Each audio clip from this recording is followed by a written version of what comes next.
स्वामी समर्थ.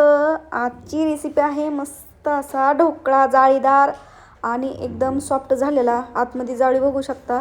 फक्त याच्यामध्ये एक चूक झाली की ढोकळा कट करताना ज्या बतईला दात्र्यात ती बतई घेतली, त्याच्यामुळे ढोकळा कट करताना साप कट झालेला नाहीत वड्या त्याच्या. बाकी ढोकळा एक नंबर आणि जबरदस्त झालेला आहे.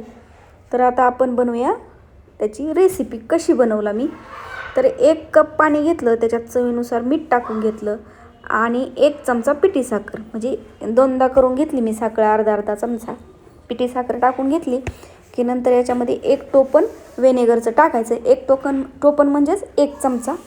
आता ह्याला छान मिक्स करून घ्यायचं. पिठी साखर असल्यामुळं तिला विरघळायला काही टाईम लागत नाही, लगेच विरघळली जाते. आता 1 चमचाचा अंदाजच तेल टाकून घ्यायचं. मी अंदाजेच टाकलं आहे, पण तुम्ही 1 चमचा तेल टाकून घ्या. आता इकडं काय करायचं, इडली पात्र घेतलं आहे, त्याच्यात स्टँड ठेवलं आहे आणि पाणी गरम करायला ठेवलं आहे. कारण की पाणी आपल्याला आधी गरम करून घ्यायचं आहे, म्हणजे ढोकळा छान फुलला जातो.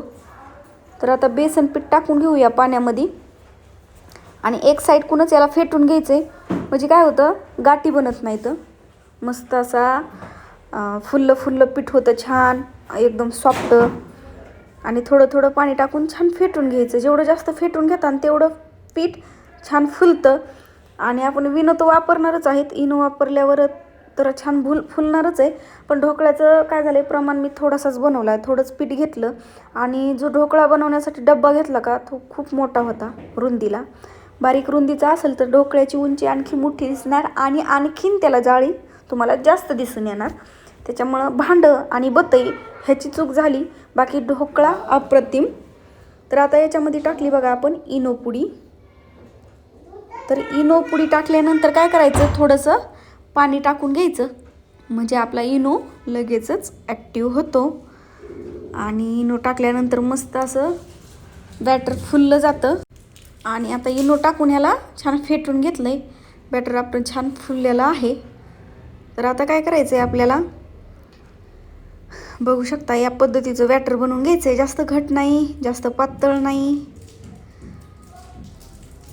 पण खरं तर इकडं बघा पाणी चांगलं उकळून घेतलं आहे, गरम झालेलं आहे. आणि आता डब्याला आपण तेल लावून घेऊ. डब्बा बघू शकता किती मोठा आहे आणि बॅटर किती कमी आहे. त्याच्यामुळं छोटं नव्हतंच, छोटा डब्बा नव्हताच. छोटा असता तर आणखी जास्त मोठा ढोकळा दिसला असता. तर आता याच्यामध्ये आपण बॅटर टाकून असं सेट करून घेऊ. तर छान पाणी गरम झालं आणि लगेच ठेवून द्यायचं. म्हणजे काय होतं, इनो टाकल्यानंतर इनो जोपर्यंत पिठामध्ये ॲक्टिव्ह आहे तोपर्यंतच त्याला वाफ बसली का म्हणजे छान असा ढोकळा फुगतो. मग असं काय होतं, एका साईडला फुगला एका साईडला चप्पट राहिला असं होत नाही, सगळा सारखा फुगला जातो. मी 1-2 वेळेस चाकूने चेक करून बघितलं, थोडंसं चिटकत होतं, नंतर ठेवून बघितलं आणि आता तुम्हाला दाखवलं मी. आपला पूर्णपणे ढोकळा तयार आहे. बतई त्यात घालून बघितली तर मस्त अजिबात पीठ चिटकलं नव्हतं. तर आता ही तर घोडचूक केली बघा सगळ्यात मोठी, की ही बतई दात्र्याची घेऊन याच्यामुळं माझ्या ढोकळ्याच्या वड्याना खरं तर दिसायला चांगल्या झाल्या नाही. बाकी ढोकळा जबरदस्त झालेला आहे. तर आता हे कट करून घेतला. आता बनवायचं आहे आपल्याला आंबट गोड पाणी फोडणीचं. तर त्यासाठी थोडंसं तेल टाकून घेतलं, त्याच्यामुळे 1 चमचा मोहरी टाकून घेतली. मोहरी छान तडतडली की मिरची टाकून घ्यायची, हिरवी मिरची. नंतर कढीपत्ता टाकून घेतला. कढीपत्ता टाकला की नंतर आपण याच्यात पांढरे तीळ टाकून घेतले आणि नंतर कोथिंबीर टाकली. आता याच्यात टाकायचं पाणी.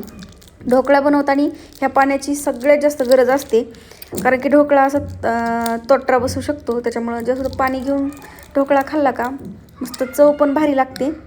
आणि 1.5 चमचा साखर टाकली आणि 1 टोपण व्हिनेगरचं अजून टाकून घेतलं. व्हिनेगर मी याच्यासाठी वापरलं कारण की मी लिंबू खात नाही, त्याच्यामुळं मी व्हिनेगर वापरलं. पण तुम्ही नक्कीच लिंबाचा वापर करा. तर याला चांगलं खळखळून शिजवून घेतलं. कोथिंबीरीचं प्रमाण जरा जास्तच झालं माझ्याकडून. तर आता आपण हे पाणी मस्त ढोकळ्याच्या वरतून चांगलं पसरून घेऊतं मस्त असं. आणि वड्या तर आपण कट करून घेतलेल्या आहेत. आता पाणी पसरल्यानंतर तुम्हाला मी एक वडी काढून दाखवते. छान उलटला जातो. तुम्ही डायरेक्टच प्लेटमध्ये असा उलटून नंतर जरी वड्या पाडल्या का तरी पण चालतं. मी डब्यातच अशा पाडून घेतल्या, कारण की ढोकळा अजिबात बुडाला चिटकून बसत नाही. बघू शकता 1 नंबर ढोकळा झालेला आहे. जाळी पण अप्रतिम पडलेली आहे. फक्त ह्या 2 चुका करायच्या नाही, बतई आणि भांडं. बतई दात्र्याची घेऊ नका आणि भांडं जास्त मोठं घेऊ नका. कारण की रेसिपी ही परफेक्ट असली, जमलेली असली, कारण की उगाच उठलं आणि रेसिपी केली आणि टाकली आणि तुमचं जर साहित्य खराब झालं, माझ्यामुळं जर बिघडलं, तर अशा गोष्टी घडू नये याच्यासाठी जी छोट्या मोठ्या चूक झालेल्या असतात मी व्हिडिओमध्ये नक्कीच सांगत असते. आणि तुम्हाला जर माझे व्हिडिओ आवडत असतील तर आपल्या चॅनलला नक्कीच सबस्क्राईब करा. कारण की साध्या आणि सोप्या भाषेतले व्हिडिओ असतात. कारण की नवीन शिकणारे असो, नवीन बनवणारे असो, त्यांना प्रत्येक रेसिपी आली पाहिजे एवढाच माझा प्रयत्न आहे. बाकी धन्यवाद.